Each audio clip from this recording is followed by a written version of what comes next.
अच्छा, यहाँ ईरान कहता है कि हम जंग इत्फादा के लिए तैयार हैं, कि mass resistance against America we are ready and we are on the we are really on the cusp of doing that. हमें कोई फर्क नहीं पड़ता। ट्रम्प का सिंपल सा ऑप्शन है कि आई एम डन और I am not done. Done मतलब या तो मैं ये युद्ध यहीं छोड़ के जाऊं, या मैं पूरी व्यवस्था कर लूं, पूरा इनको खत्म कर लूं, तब मैं यहां से निकलूं। काफी लोग कह रहे हैं खत्म करो, काफी लोग कह रहे हैं हमारा ऑब्जेक्टिव हो गया, Iran is not a threat, nuclear nuclear गया, आप पैक करो और निकलो, we don't want it to become our Afghanistan. पर ट्रम्प फिर ट्वीट करता है, भाई अफगान वर्ल्ड वॉर एक वन इतने साल का, वर्ल्ड वॉर टू इतने साल का, वियतनाम 18-19 साल चला, इराक 8 साल चला, अफगानिस्तान इतने साल चला। भाई what do you expect me to do a magic?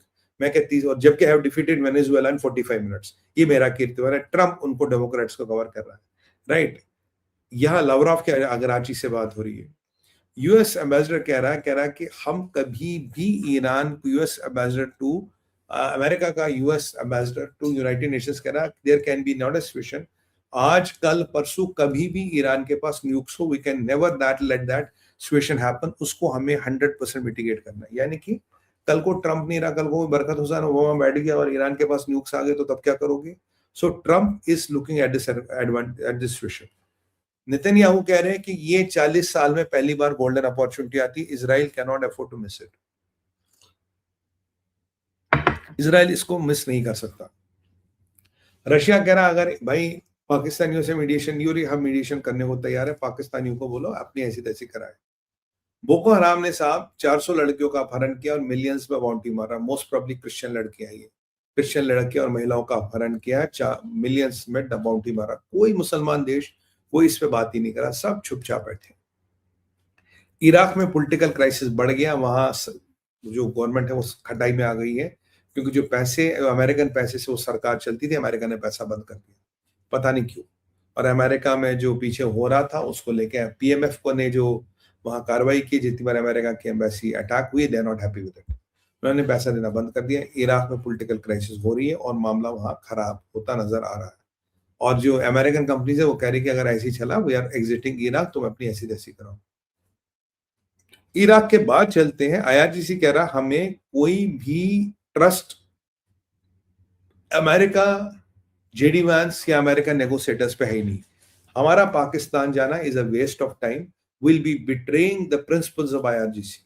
Jin principles पे आईआरजीसी बना है उनका सौदा होगा, हम नहीं जाएंगे। ठीक है जी। जुलानी साहब मिल रहे हैं मोहम्मद बिन सलमान से, वहां एक अलग इक्वेशन बन रही है। जुलानी मोहम्मद बिन सलमान से मिल रहे हैं और जुलानी के पीछे लोगों ने हिजबुल्लाह का एक बहुत बड़ा क्रैकडाउन भी किया। इसराइल के राइट विंग जो पार्टी है वो कहती है इसराइल के पास ये मौका नहीं आएगा, we can not leave this Benjamin Netanyahu, let's go for the kill, let's do it, let's finish it, let's call it a day, और हम ये कभी नहीं छोड़ेंगे। वो उनका मानना है अगर किसी के पीछे पर्सनली भी जाना है, सिस्टम के पीछे जाना, लेट्स गो आफ्टर देम। 40 साल बाद आपको ये मौका मिला है, अगले कभी दशकों में ये मौका मिले ना मिले, ट्रम्प जैसा प्रेसिडेंट अमेरिका में आए ना आए, अभी आपको है, आप अभी इसको मामले को पूरा खत्म कीजिए। ठीक है जी। यहाँ पे सीज फायर जो हिजबुल्लाह के साथ है बड़ा वोलेटाइल है। अभी अभी खबर आई थी हिजबुल्लाह ने रॉकेट चलाई है, इजराइल के jets are in the sky. तो अब ये देखिए क्या होता है। ट्रम्प कहता है, इनको कहता है नहीं यार, आप जरा थोड़ा धीरज रखो, आप चीजों को रखो, राइट, और आप चीजों को एक्सटेंड करो, आप थोड़ा करो। यहाँ राफेल ग्रोसी पिक्चर में आते हैं, कहते हैं भाई साहब अगर ईरान के आपने एटम बम की व्यवस्था नहीं की तो 20 कंट्री ऐसी है जो न्यूक्लियर वेपन सीख करेंगी, और फिर अगर बैलिस्टिक मिसाइल टेक्नोलॉजी परफोरेट हो गई और न्यूक्लियर बम बनते गए तो after 20 years or 10 years you might have 20 Irans. So what do you want to do? Do you want to handle 20 Irans? और उनमें से अधिकतर यही लोग हैं जो जो death to America, death to Israel कहते हैं। इसीलिए नेतन्याहू ने कहा जहां तक इजराइल की बात है, we are not done with Iran yet, हमारा ईरान के साथ हिसाब किताब अभी बाकी है। मतलब फेज ऊपर नीचे जा सकता है पर हिसाब किताब हमारा बिल्कुल खत्म नहीं हुआ। यहाँ इसराइल ने अपना एक नया लेजर वेपन भी, जब ईरानियों ने अपना एक सीक्रेट वेपन की बात की और जब ईरान के डटी बम की बात हो रही है, तो यहाँ ईरानियों इसराइल ने अपना एक वेपन अनाउंस किया, कह रहा नेक्स्ट जो फ्यूचर मिसाइल शील्ड होगा वो लेजर बेस्ड होगा। अगर what you call this, Iran 100 200 500 million dollar का रॉकेट चलाएगा, $10 laser will be able to bring it up. We won't need Iron Dome, we don't need David Sling, we don't need Arrowhead, we don't need THAAD, we don't need Patriots. $10 high beam laser will bring down a 10 say $10 million or $100 million Irani rocket.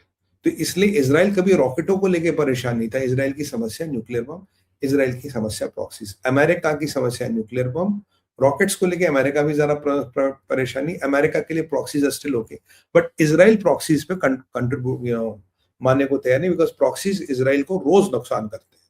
ठीक है, अब इसके बाद Iran का blockade जारी रहेगा। Trump ने बोल दिया कभी भी ब्लॉकेड नहीं हटेगा। आईआरजीसी के अंदर एक मेगा, कैसे बताऊं, एक एक एक मेगा डिसोनेंस है, मेगा असमंजस है, और वहां चलती वाहिनी की है। तो वो उनका जो ईरान की इंटेलिजेंस का असेसमेंट आया, ईरान की इंटेलिजेंस कहती है कि आप बने रहो, डू नॉट बज, अमेरिका के पास विकल्प नहीं है। ट्रंप कहता है कि मेरे जो डील है वो ईरान को आके साइन करनी पड़ेगी, टाइम कम है। तो बोला टाइम कम का क्या मतलब है? बोला आपके पास 24 घंटे हैं, जब मेरी टीम आएगी तो कुछ घंटे ही बचेंगे सीज फायर के खत्म होने में, तो आपको आना है साहब, आपको डील पे साइन करना, आपको डील को साइन करके जाना वापस। तो नहीं करो तो कहता bombs will start flying, bombing शुरू हो जाएगी, आपके वो पुल वुल जो भी है वो will take the bomb. Pakistan पूरी कोशिश करा साहब, जरा 2 हफ्ते का सीज फायर बढ़ाओ। ट्रंप बढ़ाने के चक्कर में है नहीं। ईरानी कह रहे कि ईरानी ये सोचता है कि ट्रंप के पास कुछ नहीं है, भोगता बहुत है, ये बोलता बहुत है, भोगता है, ये कुछ नहीं कर पाएगा, इसको सीज फायर का ड्यूरेशन बढ़ाना ही पड़ेगा, तब अपनी उम्मत का खेल खेलेंगे। तुर्किया दे वॉच कर रहा है क्या हो रहा है, पुतिन को एक्टिवेट कर दिया गया है, चाइना का की चोरी पकड़ी गई, चाइना का माल पकड़ा गया, चाइना अब आगे हटाई, बॉस हमारी जो चोरी पकड़ी वो the hell are we doing. ठीक है, इंडिया चुपचाप बैठा है, इंडिया को कोई लेना देना नहीं। पाकिस्तान के पास डू और नई अपॉर्चुनिटी, अगर अब की बार पाकिस्तान नहीं काम कर पाया तो पाकिस्तान की सारा खेल खत्म, Pakistan will be left high and dry. ठीक है ना।